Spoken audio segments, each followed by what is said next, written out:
নমস্কার, 7 hour news নেটওয়ার্কে আপনাদের স্বাগত। আপনাদের সঙ্গে রয়েছে আমি আদ্রিতা। 7 আওয়ার নিউজের সকল দর্শককে নতুন বছরের শুভেচ্ছা জানিয়ে শুরু করছি আজকের প্রতিবেদন। এবার রাজরোষে প্রতিবাদী শিল্পীরা গত 14ই আগস্ট রাত থেকে আরজি করের তরুণী চিকিৎসক খুন এবং তার সাথে ঘটে যাওয়া বিরলতম নৃশংসতার দ্রুত ও নিরপেক্ষ তদন্তের দাবিতে রাজ্য জুড়ে যে আন্দোলন শুরু হয়েছিল, সে আন্দোলনে লক্ষ লক্ষ সাধারণ মানুষ ও চিকিৎসকদের সাথে যুক্ত হয়েছিলেন সর্বস্তরের শিল্পী, কলাকুশলীরাও। বাংলা সিনেমার এক ঝাঁক তারকা থেকে থিয়েটার, সঙ্গীত জগতের নক্ষত্ররাও সামিল হয়েছিলেন আন্দোলনে। সমাজ মাধ্যম তোলপাড় হয়েছিল একদা তৃণমূল ঘনিষ্ঠ ওই সমস্ত তারকাদের পথে দেখে। শুরু থেকেই অবশ্য নানান ধরনের ট্রোলের শিকার হয়েছিলেন তারা। আর সরকার বাহাদুর যে তাদের উপর খুশি নন, তার প্রমাণ মিলেছিল এবারের কলকাতা আন্তর্জাতিক চলচ্চিত্র উৎসবের অতিথি তালিকা দেখেই। আর এদিন এক্স হ্যান্ডেলে কুণাল ঘোষের একটি পোস্ট ঘিরে তৈরি হয় বিতর্ক, যেখানে তিনি স্পষ্টতই লিখেছেন, প্রতিবাদের নাম করে যে সমস্ত শিল্পীরা মুখ্যমন্ত্রী ও তৃণমূলের বিরুদ্ধে কথা বলেছেন, তাদের তৃণমূল পরিচালিত অনুষ্ঠানে ডাকা হবে না। পরে অবশ্য চাপে পড়ে খানিক সুর বদলান কুণাল। শুনবো কুণাল ঘোষ ঠিক কি বললেন সমাজ মাধ্যমে সমালোচিত হবার পর। মিথ্যা কথা বলছেন, বাজে প্রশ্ন, জানিয়ে চূড়ান্ত চর্চা। আমি বলছি সমীরণ ভুল, প্রশ্ন ভুল। বলেছেন যে আপনি একবারও বলিনি। তাহলে কি বলতে চেয়েছেন? কোনো চাইনি, আমি স্পষ্ট লিখেছি। আমি তো বারবার বলছি, আপনারা কোনোভাবে ডিস্টার্ব করবেন না। কেন শিল্পীদেরকে টার্গেট করা হবে? কোনো শিল্পীদেরকে টার্গেট করা নেই। আরজিকর ভয়ঙ্কর ঘটনা, সবাই প্রতিবাদ করেছি, মুখ্যমন্ত্রী থেকে শুরু করে আমরা সবাই প্রতিবাদ করেছি। প্রতিবাদ করার অধিকার, নিন্দা করার অধিকার সবার আছে। 2, নাগরিকদের উদ্বেগ খারাপ ঘটনায় নিশ্চিতভাবে স্বাভাবিক।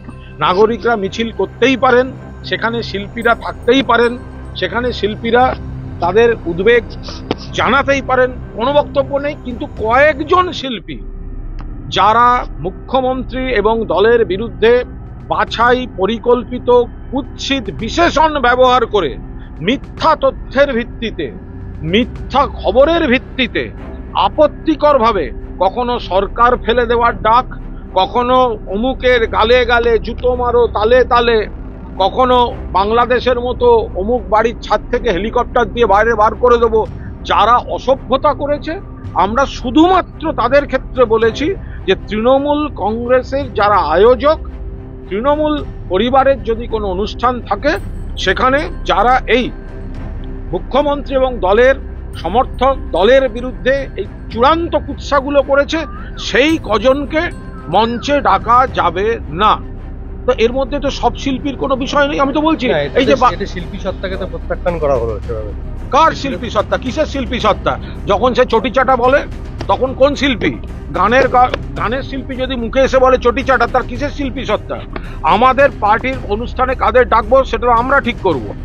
ফলে তুমি বলবে চটি চাটা, তুমি মিথ্যে খবরের ওপর দাঁড়িয়ে তুমি মানুষকে প্ররোচিত করবে, তুমি মানুষকে ভুল বোঝাবে। বন্ধুগণ, আমি সোমা বলছি, ওই ফেক অডিও দিয়ে সে লোককে গরম করবে, এটা কি করে হতে পারে? আমরা তো বলছি সিপিএম সাপোর্টার বাদশা মৈত্র আমাদের বিরোধী, সিপিএম করেন, কোনো বক্তব্য নেই। তো বিরোধী দল বিরোধীর কথা বলবে, সরকারকে সমালোচনা করবে, স্বাভাবিক। যারা সরকার বা পুলিশের বিরুদ্ধে গণতান্ত্রিক পদ্ধতিতে তাদের অধিকারে সমালোচনা করেছেন, আমরা তাদের যুক্তি দিয়ে উত্তর দেওয়ার চেষ্টা করেছি, তাদের বিরুদ্ধে আমাদের কোনো বক্তব্য নেই। কিন্তু যারা ওই অমুকের গালে গালে জুতো মারো তালে তালে, আমরা যদি বলি আমাদের মঞ্চে উঠতে দেব না, আমরা কোন দোষ করেছি? তখন শিল্পী স্বাধীনতা? কোন শিল্পী যার রুচি হচ্ছে অমুকের গালে গালে জুতো মারো তালে তালে? কোন শিল্পী? কোন শিল্পী অমুকের গালে গালে জুতো মারো তালে তালে? এটা কোথাকার শিল্পী? মুখে বলবো আমি উৎসবে যাব না, উৎসব বয়কট করুন দুর্গোৎসবের সময়, আর ফিল্মোৎসবের সময় গিয়ে নাচতে নাচতে ছবি তুলবো, এটা কোন শিল্পী সত্তা? আমরা শিল্পী সত্তা, গণতান্ত্রিক অধিকারের পক্ষে। যারা উল্টো দিকেও আন্দোলন করেছেন, মোমবাতি জ্বালিয়েছেন, সকলকে স্বাগত, কারণ এটা গণতান্ত্রিক রাজ্য। কিন্তু যারা মুখ্যমন্ত্রী এবং দলকে টার্গেট করে চটি চাটা, অমুকের গালে গালে জুতো মারো তালে তালে, সরকার ফেলে দেব, বাংলাদেশ যা হয়েছে এখানে তাই হবে, তাদেরকে আমরা বলেছি আমাদের পার্টির আয়োজিত অনুষ্ঠানে এই সমস্ত যারা বলেছে তাদেরকে ডাকা যাবে। বর্তমানে রাজ্যের ছোট বড় যত অনুষ্ঠান হয় তার প্রায় সবকটি আয়োজন করে নামে বা বেনামে তৃণমূল কংগ্রেস। আর কুণাল ঘোষের বক্তব্য যদি দলের বক্তব্য হয় তাহলে এই বক্তব্যে ফ্যাসিস্ট সুর শুনতে পাচ্ছেন বিদ্যুৎজনেরা। মৃত্তিকা সেনগুপ্ত ও পিয়ালি দত্তের রিপোর্ট, 7 আওয়ার নিউজ নেটওয়ার্ক। আরো বিভিন্ন খবরের আপডেট জানতে হলে 7 আওয়ার নিউজ চ্যানেলটিকে সাবস্ক্রাইব করতে ভুলবেন না, কারণ আপনাদের একটা সাবস্ক্রিপশন আমাদের কাছে অত্যন্ত মূল্যবান। এবং সেই সঙ্গে আমাদের হোয়াটসঅ্যাপ চ্যানেলটি ফলো করে অবশ্যই পাশে থাকবেন। জয় হিন্দ।